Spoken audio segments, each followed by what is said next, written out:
অনুষ্ঠান আয়োজনের জন্য নির্ধারিত স্থানগুলি ছিল বেশ সুন্দর ও উন্নত।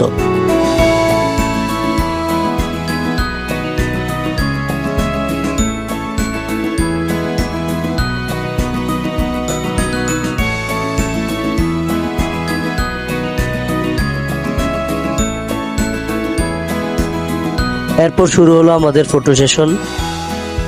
চড়ুইবাতির থিমে সুন্দর একটি ফ্রেমের সামনে সবাই একে একে ছবি তুলতে শুরু করলাম।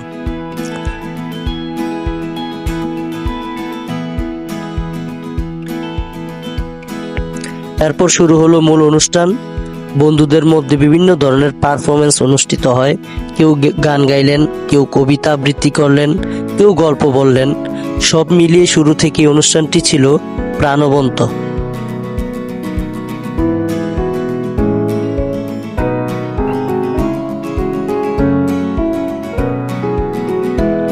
এর মধ্যে দুপুরের খাবারের সময় হয়ে গেল। দুপুরের খাবারের মেনুতে ছিল ডিম, মুরগির মাংস, পোলাও এবং আরো কিছু খাবার। খাবারটি পরিবেশন করা হলো সবাইকে। সবাই মিলে একসঙ্গে দুপুরের খাবার খাওয়ার মুহূর্তটি ছিল বেশ আনন্দের।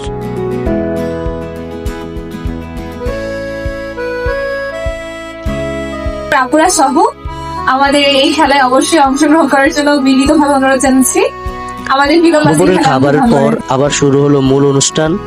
এবার গান, কবিতা, গল্প সব মিলিয়ে একের পর এক আয়োজন চলতে থাকে। এর মধ্যে একটি সুন্দর আয়োজন ছিল একটি ফ্রেমে সবার হাতের ছাপ ও স্বাক্ষর রাখা।